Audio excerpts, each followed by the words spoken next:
Hey, welcome to Power Your Story podcast, a podcast produced by high school students in Chicago with the support of After School Matters and the Creative Imposter Studios. My name is Jaylin, and today we are going to be mainly talking about mental health. I'm AJ. I'm Alex. I am Leo. I'm Dalilah. All right, so to start off, I'm going to ask you guys a series of questions.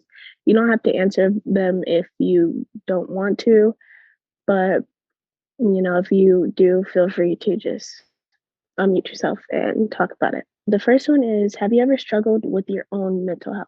I would say I didn't really know what struggling with your mental health looked like until COVID happened, really, because I was fresh out of 8th grade coming into high school, and being stuck in the house for a year and a half, I was like, wow, this is something different that I'm feeling, and I don't know what it is. So then, doing research, talking to people has really helped. I agree with AJ on that one because I didn't know what it was until COVID started because I was in the 6th grade at the end and then the 7th grade at the end and then stayed there until we started doing hybrid in 8th grade. And I was very lost because I was like, what is going on? And then my mom didn't help. She used to say mental health issues or stuff people do for mental health. White people do it. So then I couldn't talk about my mental health to anyone. So, yeah. Do you want to explain further on that? What do you mean you couldn't? Your mom had to really help you. She was born in 1998. She's basically a 90s baby. So to her, yes, they did have mental health, but she basically blames it. Like now, if I say something about mental health or some of the kids in my school, she'll blame it on the fact that we're Gen Z kids and we have issues already because we're Gen Z. Even though I've told her multiple times that has nothing to do with it, but she still blames it on Gen Z.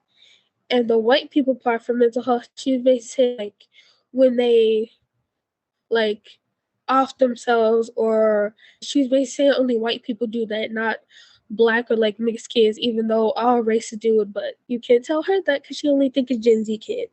I say quarantine too because during quarantine, my mental health was bad because I hated being in the house every day. So I spent my time sleeping my whole day away, and I used to wake up past 4 p.m. every day, and I used to be up all night. I definitely can relate to that. I feel like I stayed up until 6 in the morning sometimes because I just really couldn't sleep and I was going through a lot.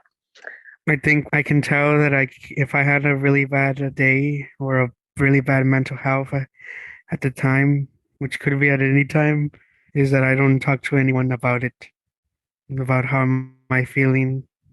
Yeah, a lot of people seem to go through that as well. It's kind of like, I'm fine. It's basically they don't want to talk about it, which is okay if you don't want to talk about it at all.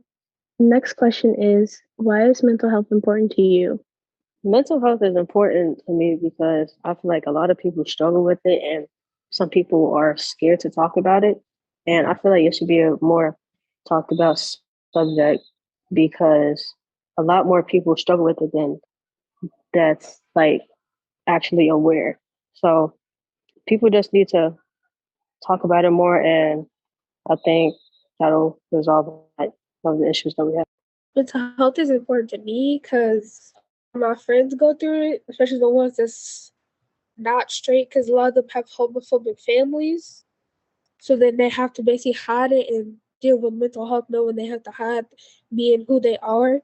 Or if you're someone like me, mental health is also important to me because my mental health also has to do with how bad my anxiety is, which is very bad because both are bad, for me at least. I say mental health is important to me because I feel like it play a big role in your life. Because when you're going through it, your whole life basically go downhill, and everything else around you get affected. And you can also affect the people around you if you going through mental health problems. What are some signs, or what are things that look like depression or anxiety or mental issues? I would say any kind of change, like if somebody stops talking to certain people that they usually talk to or talk about certain subjects they usually talk about, that can be a really big one. Another one is like when they start to like give away personal items. That's like a real big universal one. So yeah. I think some of the signs that I can tell if someone is like really depressed or something like that is if they isolate themselves or they'll will not speak to anyone, like they're not even like a normal conversation or a simple hi. And I can tell that maybe they are going through a bad time or they're like depressed for a really long time and then at some point they're going through a crisis. I can tell because from my perspective, a lot of my friends have basically the same symptoms I do. So either like just randomly stop talking and put on headphones and act like basically trying to act like they're not there. And if you talk to them, they don't really answer you, or like they're moving something, like either bouncing their leg or messing with their hands. Because I do that a lot. Because a lot of time when you ask someone like if they're okay, they will tell you they're fine, even though they're not, because they don't want to talk about it at school. Then they'll text me in private what actually is wrong, so they're not found out later on. I say change too, because like you could tell when people get depressed because they end up turning to a whole new person and they isolate themselves from everybody, including like their family and their friends. Yeah, I feel like that's just like how people respond to feeling that they don't really understand. All right. Imagine yourself in a situation where you are probably one of the only people who can visualize and see that this person is going through something and they really need help, or they're in a really bad moment having an anxiety attack. What would you do and how would you handle it? First thing you could do, probably ask them what they want. Some people will tell you what they want, some won't. So like you kind of gotta play it by ear.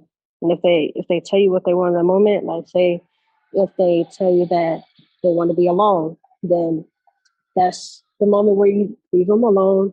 Let them deal with their own emotions, and hopefully they deal with them in a positive and good coping mechanism way. Well, for me, what I would do for someone who has had panic attacks and anxiety attacks, depending on the friend I'm talking to, I will either like take them to a room like with one of the counselors where they can be by themselves and calm down, or tell them to basically like breathe with me, like when they do the exhale, and so they can control their breathing and then get to somewhere where they can calm down and not keep having the panic attack or anxiety attack. This question might be a little tricky to me because I haven't experienced like someone who had like an anxiety attack or panic attack, but I think what I would try to do is try to talk to them and ask them why they're feeling this way, like maybe like listen to them what they might have because maybe it might be something that they haven't talked to anyone about and they probably just want something off their chest right now. That is a really good view on it, especially for someone who's never experienced anything like that. What about you, Delilah? I say that I would like put them to the side and try my best to help them by first getting them to be able to express themselves and tell me what's going on. And then I would ask them what they think is best to help them and then go from there. I definitely say that all those things are good things to do when someone's in a very low moment. Also, to add on that, I'd say maybe to have a calm approach and you have to stay calm yourself because then it'll just become this whole hot mess when there are two people having anxiety attacks and one is trying to help the other. With COVID going on and other really bad viruses, how has the last 2 or 3 years affected your life and your mental health? I would say the last 2 or 3 years, especially going into high school with COVID just starting, it's made me not accept, appreciate like everything around me in the moment, like live in the moment and not really dwell on the past and look too far into the future. Because if you don't really appreciate what's going on around you at that moment, you can't go back in time. You can't go back to 7 o'clock this morning. So it's like you just gotta appreciate what's happening at that moment that it's happening. So you don't regret anything. Yeah, I get that. How do you go about socializing when in a state of isolation? So, whenever you are wanting to be alone, but everyone else is just like, hey, when wanting to talk to you, what do you do? I kind of just be like, hey, I don't want to be bothered right now. Can you give me some space? And if they can accept that, then those are not people you should be around. I agree with AJ on that, and my friends know me. Like, I am the type to just randomly shut down because I can only talk for a certain amount in a day. So most of my friends notice, like, if I have my Bluetooth headphones, I have both of them in my ear, and they're noise canceling. If they see I have them on, they don't ask me any questions because they already know I don't want to talk just by seeing my headphones. Mine's pretty simple, but I just self advocate for myself and just tell them that I don't feel like talking. When I am alone or like don't want no one to to talk to me, I would just stay quiet and just take some deep breaths or just don't say anything to anyone. Like just let whatever is in my head let it out. Or I'll listen to music, but I'll try to avoid speaking to anyone about it. And I say, if that is what works for you, then that is a good thing. Thank you to my co-host / guest, AJ, Alex, Leo, Dalilah. I'm Jaylin. This episode is produced by Jada. This is Power Your Story Podcast. Thank you for listening. Have a great day.